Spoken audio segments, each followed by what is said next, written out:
Ryan Hamilton, it is such an honor to have you on the Ken Harbaugh Show. I think a lot of people know who you are already, but to set the stage, I want to roll this ad from our allies at the Lincoln Project, produced by our good friend, Rick Wilson. Here's the ad. Heart rate at 130. Blood pressure dropping. We're at 80/50. Finger clamp. We're at 80/50. It didn't need to end this way, Dad. You were so excited to be a grandfather. When you walked me down the aisle, those were happy tears. College, high school, sports. I could always count on you. You were my protector, my hero. You always made me feel safe, loved, like I was the most important person in the world. But it turned out he was more important. The fact that I was able to terminate Roe v. Wade after 50 years of trying. Each one of those abortion bans includes strict legal rules that are designed to be impossible to comply with. How does a mother who is dying in a hospital bed get to a courthouse to prove to a judge that she's dying? You will no longer be thinking about abortion. You knew what he'd do. You knew his politics would end my freedom, my rights.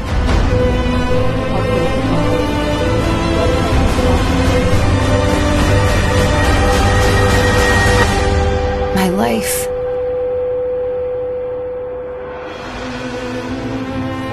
You chose hate over me.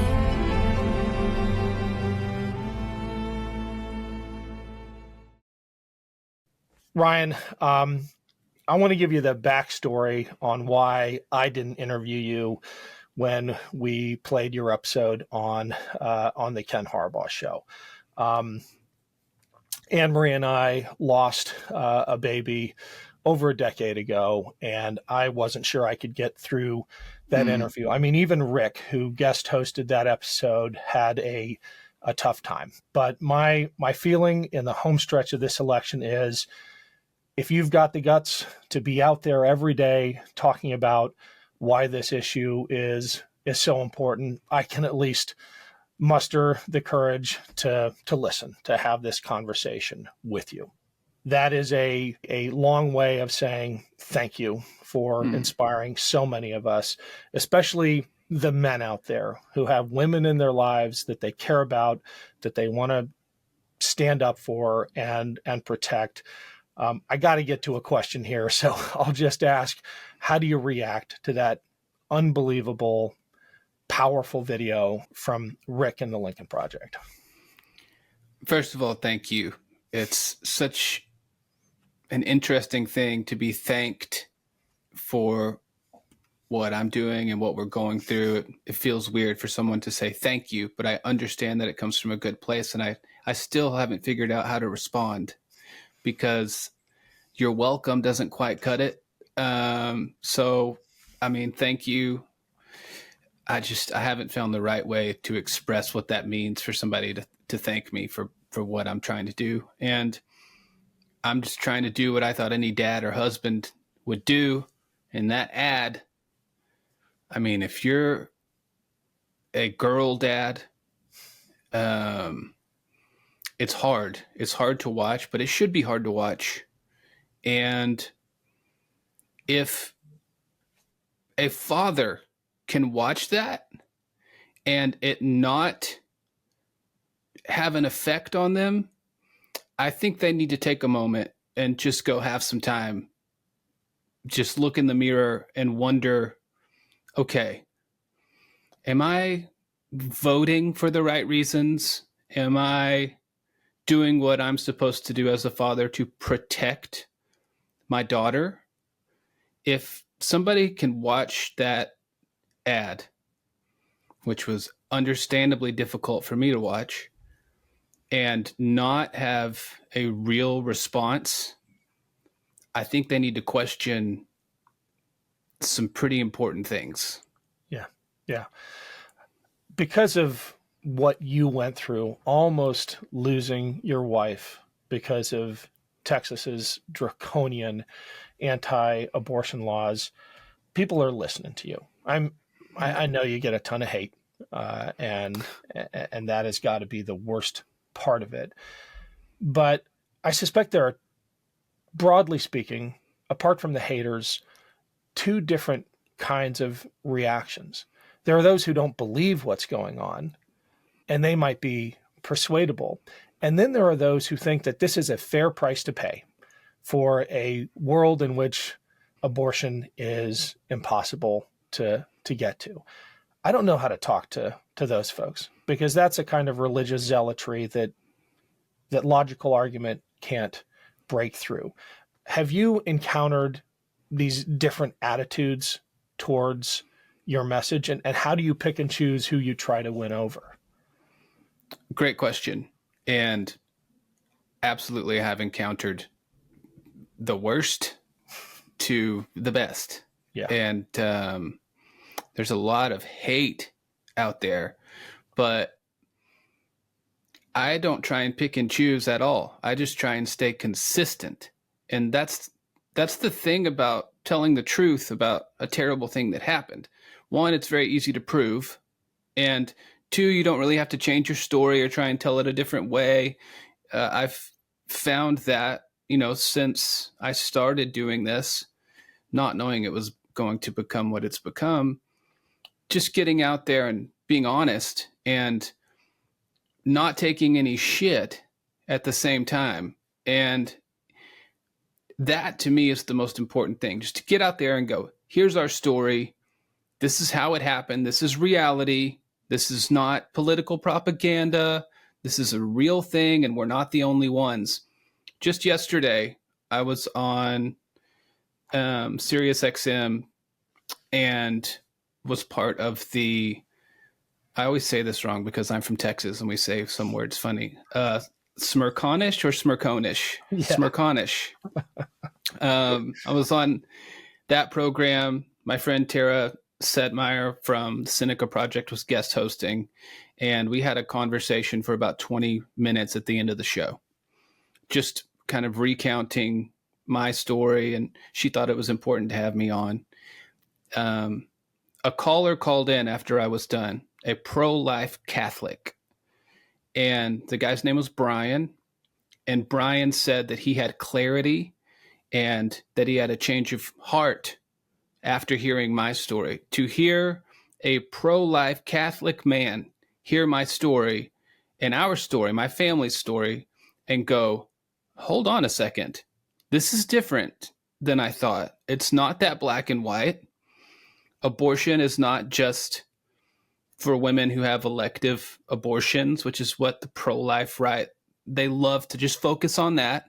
Abortion care covers a wide range of really difficult situations, like what happened to my wife. She had an incomplete miscarriage. That requires abortion care. Just because people have some negative reaction to the word abortion, that doesn't mean that that's not what is necessary. That word has become something different, and it shouldn't be. But to answer your question, I've witnessed people just yesterday and numerous times before that change. I've seen it in real time. It is the most rewarding and moving thing. It brought tears to my eyes yesterday because that big lump in your throat, oh my God, I can't believe this feeling. But I'm not trying to pick and choose. I'm just trying to get out there and tell the truth. It's Ken Harbaugh. Quick break here to remind everyone, if you haven't yet subscribed to the podcast version of this show, please do. The link is below. And don't forget to rate and review. It makes a huge difference in how the algorithm ranks shows. Thanks for the support. I'm really glad to hear that, because I all too often get stuck in this pundit mindset that persuasion is over, that people are locked into their tribes and we just need to beat the other side, which in some cases is true. But I think your experience proves that there are still hearts out there that are ready to be moved on an issue like this. And it's proof to me that the right story can actually move hearts and minds. And your story is the right story. You say abortion is, the word has come to mean something it didn't used to. And I think that's absolutely right, because on the far right, when people say abortion, what they think is what Donald Trump and MAGA is selling, which is abortion after birth, right? All of these abortions happening late in the third trimester, when in fact 97% happen very early in the pregnancy, and those that do happen late, as Pete Buttigieg so eloquently says, are in families where they have already they've already painted the baby's room. They've already picked out a crib, right? These are not mothers and families who decide on a whim, we don't want to have this baby. It is always a tragic and deeply personal decision that late in a pregnancy. And yet somehow the right has taken this procedure and made it seem like it is done callously and cavalierly, and that many of them happen late in the pregnancy, even after birth, which is just absurd and offensive. And I think we've got to regain the high ground in this conversation, and we do it with stories like yours. I intentionally haven't asked you for the details of what happened, because it's got to be hard to talk about every time, and we're going to roll the video that you made at the end of this show anyway. But what is the importance of men like you, men like us, talking about this, even though we all know that it is the women in our lives who really carry the burden on this issue? Great question. I didn't know it was rare for a man to speak out. That was brought to my attention afterwards. And I went, what? That can't be right. Yeah. It's backwards to me, because we're asking our wives or daughters, whoever's been put through this terrible thing, to go out and relive it. Why wouldn't it be the husband or father's duty, in a way, to go out and speak out and try and protect and defend their family? If a woman is strong enough and comfortable to go out and speak out, amazing. More power to them. It's an incredibly powerful thing. But it should not be rare for a man to go out and defend his wife or want to do the thing. I remember when it first happened, I was ready to fight. It was this thing inside of me that I didn't know was there, that just got dialed up to 11. And I don't know how to explain it. I was going to yell it from the rooftops. I wanted everybody in the world to know what happened. I wanted people to understand it should not be happening. And I was shocked to feel like, am I the only one out here doing this? Why am I getting this reaction? Because I'm a man doing this. It feels so backwards. And even if it's going out as a family unit, or situations like mine, people ask me all the time, where's your wife? Why isn't she speaking out? Because she doesn't want to. She's not comfortable. She does not want to relive that torturous nightmare. It is a totally normal thing to do when you go through something that traumatic, for your healing process to be, I just need to get back to normal. Whatever that looks like now, I need to be in that world of normalcy. And that's how it is for my wife. So it even more so, it's my duty to go out and talk about this, because my wife doesn't want to. And I don't think it's right to just be quiet. We're supposed to be quiet about it. No. And I'm fed up with men prioritizing other things as far as the election goes. They prioritize the economy or immigration or guns. And that seems to say to me and to the women in their lives, I would think, yeah, the women can die as long as gas prices are cheap, Or the women can die, just don't take my gun. Or the women can die as long as people coming in from Mexico are put through a different process. It's ignorant and it's irresponsible as men, I think. And it's unmanly. It's unmanly. Also true. Also, it is weak. It is so weak. And the irony of these online attacks, and people love to say stupid shit to me like low T male and all, it's so stupid, and they don't realize how dumb they sound. That's the ironic thing also, is they're too ignorant to realize how ignorant they sound. Yeah. But you're exactly right. It is not manly at all. Well, Ryan, like I said at the top, honored to speak with you. Keep doing what you're doing. We're going to share the story of what you and your wife went through with the outro. I need to ask before we leave, though, how's she doing? How's your family doing? Thank you for asking. Ken, do you mind if I say something before I share about how Jess is doing? Of course. People love to attack with this, your wife had a miscarriage, it has nothing to do with abortion.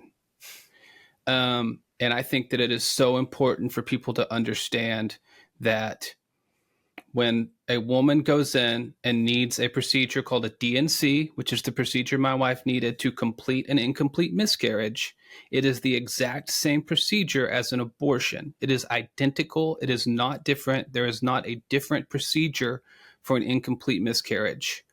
Whenever they are done doing the procedure and they go to essentially do their paperwork afterwards, what they have to file for the medical record, the medical coding that they enter is abortion.